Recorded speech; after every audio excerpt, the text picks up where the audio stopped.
morning and welcome to Mosaic. I'm Rabbi Weiss and honored to be your host this morning. Faith communities across our country pay attention to all the ways in which its demographics are changing and all the ways in which to include people of all different kinds, race, class, sexual orientation. We'd like to invite you into a conversation within the Jewish community about LGBT leadership, and we'd like to have you meet Katherine, who is the Director of Leadership Development at the Jewish Community Endowment and Federation of San Francisco, Marin, and Sonoma counties and the Peninsula. And joining her is David Robinson, who is the Bay Area Director of Keshet, a national nonprofit that works on inclusion for LGBT Jews in the Jewish community. Welcome, Katherine and David. Thank you. Thank you for having us, sir. I know that the Jewish Community Federation and Keshet itself, a national nonprofit, have been working on the issue of how to pay attention to awareness and inclusion issues for LGBT Jews for decades now. And I want to just jump in and ask you, what's the latest iteration that's coming out of the Jewish Community Federation here in our Bay Area? Thank you for asking, Eric. We started a program late last summer, called LGBTQ Pathways to Leadership. It's a leadership development program that was about a year and a half in its development and then launched in November, actually, technically, with 12 members in its initial cohort. The program was designed to bring folks who identify in the LGBTQ world to the table, the ostensible proverbial decision-making table. The idea really behind that was that we, as an inclusive, engaged community, want to make sure that we have representation from all of our Jewish community, including the LGBTQ community. The program is going to run about 9 months. The idea is to give people leadership skills, our participants leadership skills, in order to have them ready, poised, and invited to then join boards and committees around our Jewish community and in the civic community and in the LGBT community, everything filtered, we hope, through our Jewish values and through their own leadership style. So this is sort of the tangible product of I've been at the Federation 3 years of our work, and we will be recruiting for our next cohort of Pathways participants starting in May, June. We'll be recruiting our next cohort. So that's sort of the latest, greatest. So I know that for all of us in the Bay Area, we pay attention to the nomenclature of how we label ourselves and how we then refer to other folks in our community who are not like us, but we want to show that we have a level of respect with the language that we use. So before we go any further, why don't we just sort of outline LGBTQ and sort of just let folks know what those letters themselves mean. David? Sure.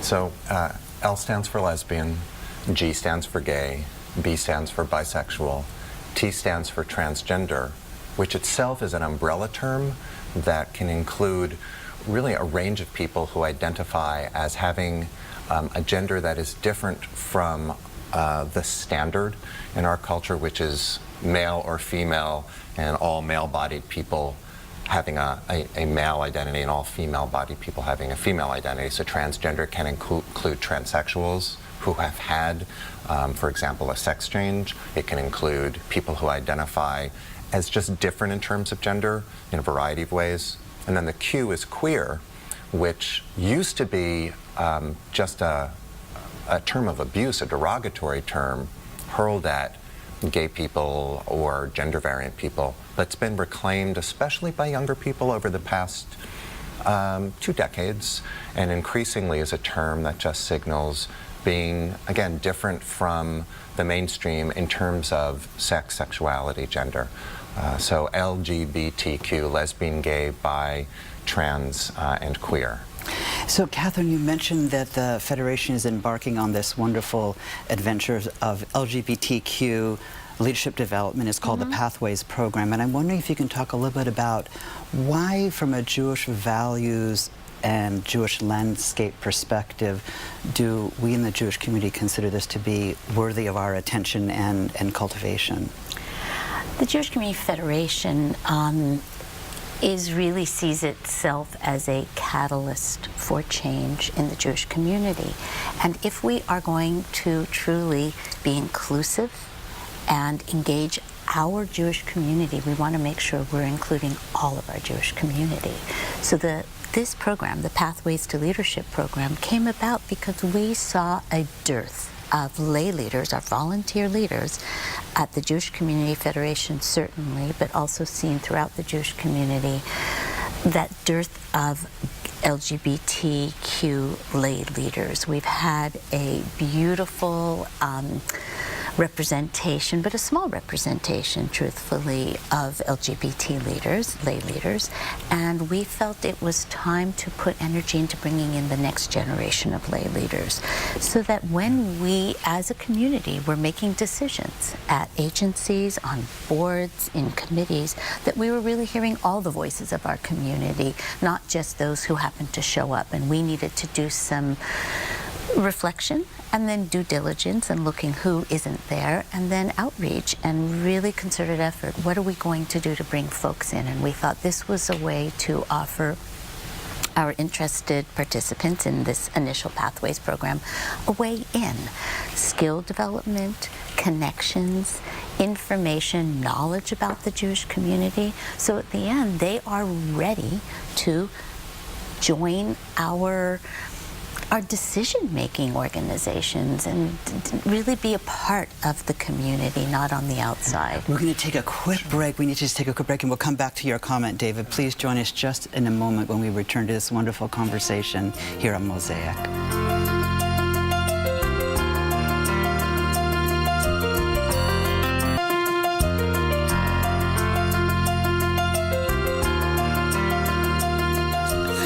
Good morning, I'm Rabbi Eric Weiss. Welcome back to Mosaic. We're in the middle of a wonderful conversation about LGBTQ leadership in the Jewish community, joined by Katherine, who is the Director of Leadership Development at the Jewish Community Federation and Endowment Fund of San Francisco, Marin and Sonoma counties, and the Peninsula, and David Robinson, who is the Bay Area Director of Keshet, which is a national nonprofit that works for inclusion of LGBT Jews in the Jewish community. Welcome back, Katherine and David. Thank you.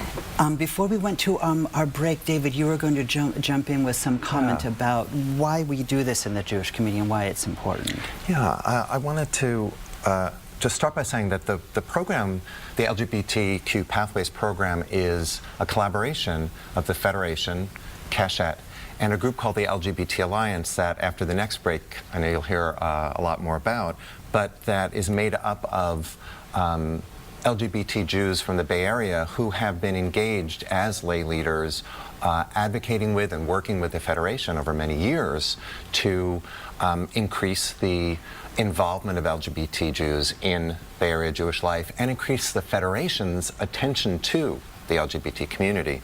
And with this particular program, the most immediate genesis of it was the recognition that the same half dozen out LGBT Jews in the Bay Area were turned to again and again whenever someone wanted to hear from an LGBT Jew about something. So almost every board, every committee, every focus group turned to the same people who increasingly over the years were themselves over 50, over 60, and were just not able to represent the incredible diversity of the LGBT Jewish community, let alone the LGBT community around the Bay Area.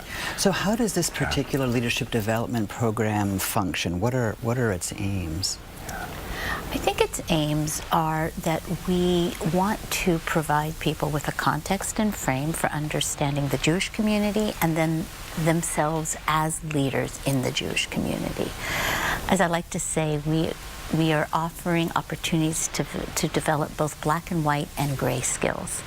So the black and white are the tangible. We had a recent workshop on consensus building and conflict management.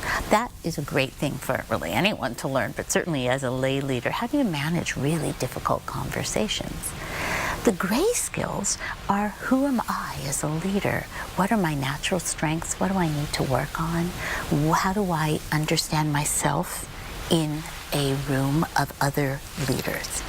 We began the program with an all-day retreat to really get to know one another, and the program will end with a celebration of the year's work. In between, we are also going to have a session on fundraising. How do you ask folks for money?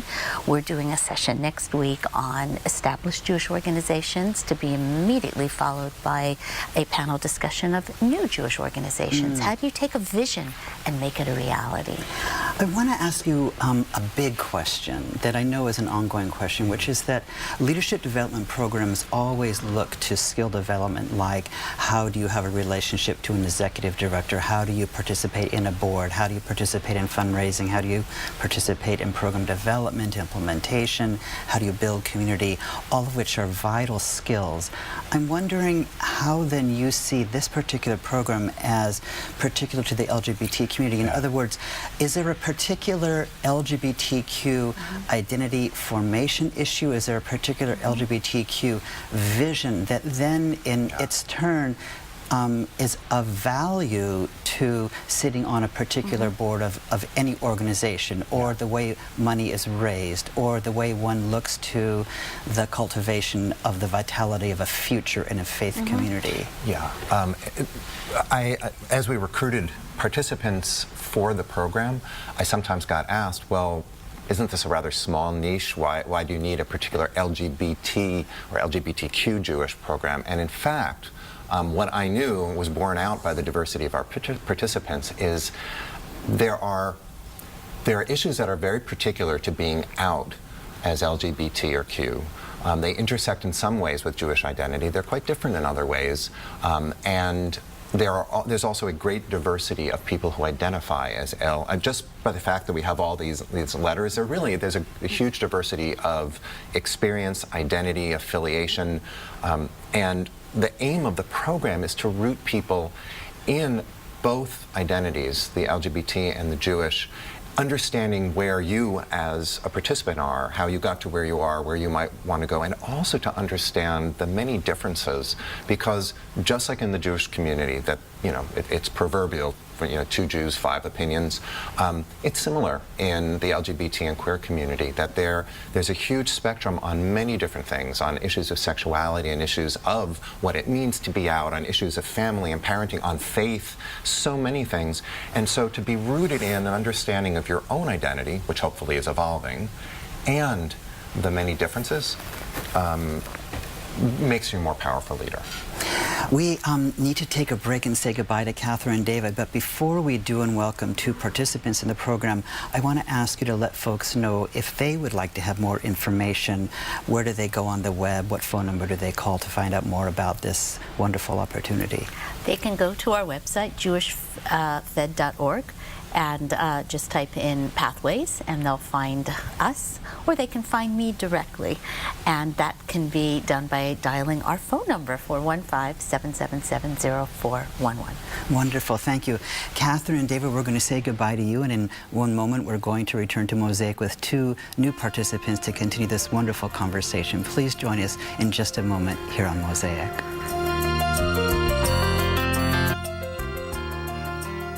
Good morning and welcome back to Mosaic. I'm Rabbi Eric Weiss and honored to be your host. We're in the middle of a wonderful conversation about LGBTQ inclusion in the Jewish community and leadership development.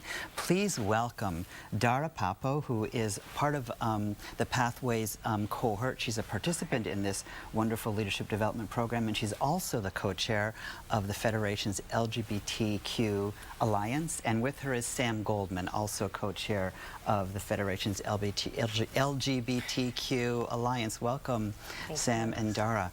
Dara, as a participant in this leadership development program, how has it been for you so far?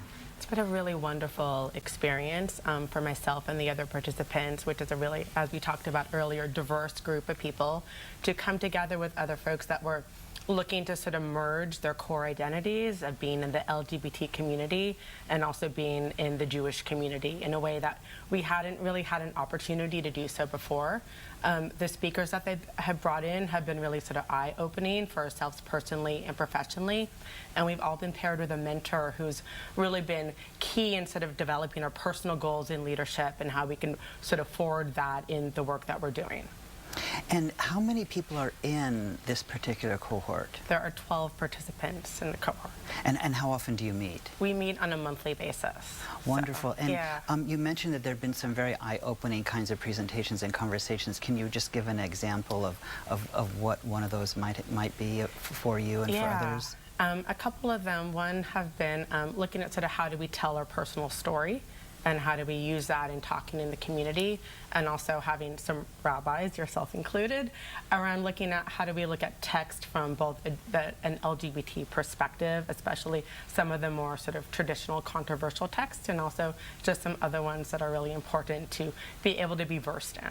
And I think it's probably important to say when we talk about text in this context, we're talking about biblical text, rabbinical yes. rabbinic text, and some modern commentaries Yes. as well on different issues. Sam, so you're also a co-chair of the LGBTQ Alliance at the Federation. What does the Alliance do?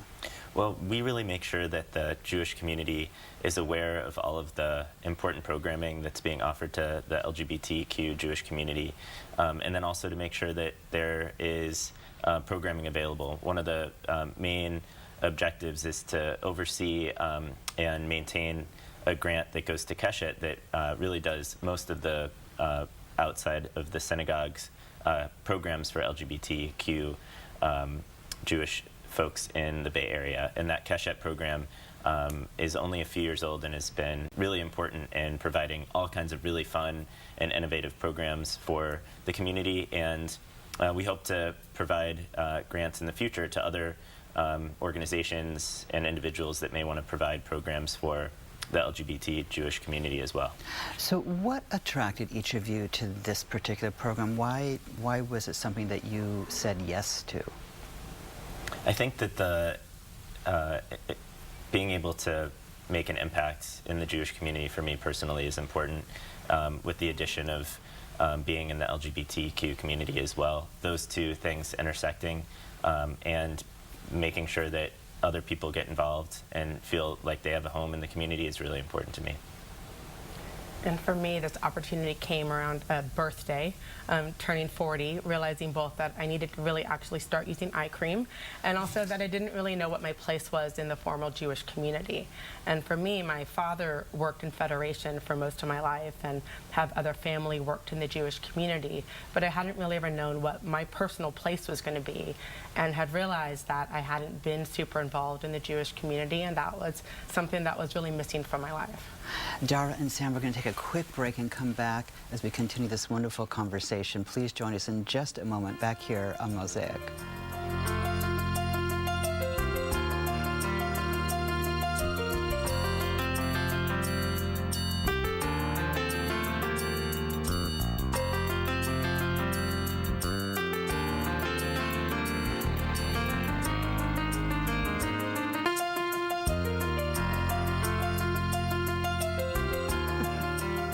Welcome back to Mosaic. I'm Rabbi Eric Weiss, and honored to be your host. We're in the middle of a wonderful conversation with Dara Papo and Sam Goldman about LGBTQ leadership in the Jewish community through the Jewish Community Federation.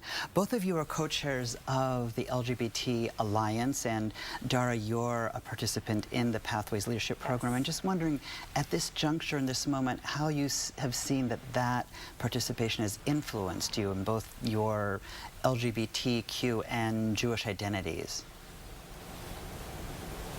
I think that for me, it's been both an opportunity to bring together two core identities and a way of making sure that there is a diverse LGBT voice at the table of Jewish organizations, and that there really is an opportunity for full inclusivity. Also, it's an opportunity to really look at who are the upcoming leaders, and looking at the friends that I have who are Jewish and LGBT. A lot of them aren't really involved in the Jewish community. So looking at both sort of the history of what the Alliance has done and what the leaders and mentors in the community have done, and also looking at what the direction is that people are able to go in the future. I think that the Federation's mission is really to ensure that every Jew in the Bay Area has a feeling of being in a home, a feeling of being connected. And a lot of LGBT Jews that I meet may have a strong LGBT identity, but may not be as connected to their Jewish identity. And so finding ways that they can engage in whether it's a synagogue program or volunteer programs or even new innovative programs that they may want to start themselves, I think is really an important thing. And there are the resources out there to make sure that that happens. These are just programs that can bring people together to ensure that people know about them and make the community stronger as a whole. People across the country, really across the world, come out at different points in their life, at different ages as LGBTQ, and I'm wondering for you, what's the age range and the diversity among yourselves and among us here in the Bay Area? I think that people are coming out younger and younger. I mean, for me, having come out at 19, that for the generation before me was really radical to have come out at such a young age. And now we see folks in middle school really sort of embracing their identity, which is also allowing Jewish organizations to change and be able to look at how inclusion is happening. And Sam, what do you observe from your perspective of the niches that the Federation looks at? Well, the community is really diverse, and when we talk about an LGBT Jewish community, it really means a lot of different communities. You may be a lesbian family with kids in Oakland, or a single young gay man in the Castro, and how you serve that kind of diverse audience is tricky, but I think that the LGBT Alliance is going to be able to help start figure that out even more as we bring in new leadership for the Alliance and bring in more members and recruit people that may want to get involved. And it's really diverse. It's not like, you know, a typical, one typical Jewish gay or lesbian story. There's so many stories out there, and bringing these programs together, beginning to hear those stories is more of a united community is really helpful. So it sounds like the leadership program in and of itself is inclusive of That's everybody right. within the context of even that particular framework. What do you hope the dreams are going to be, let's say 5 years from now? I would love to see there being the opportunity for stable funding for programs like Keshet and like the LGBT programming that happens in the Jewish community, and to have more and more leaders involved, and also to have both in institutional organizations, Jews, sort of LGBT Jews involved at all levels.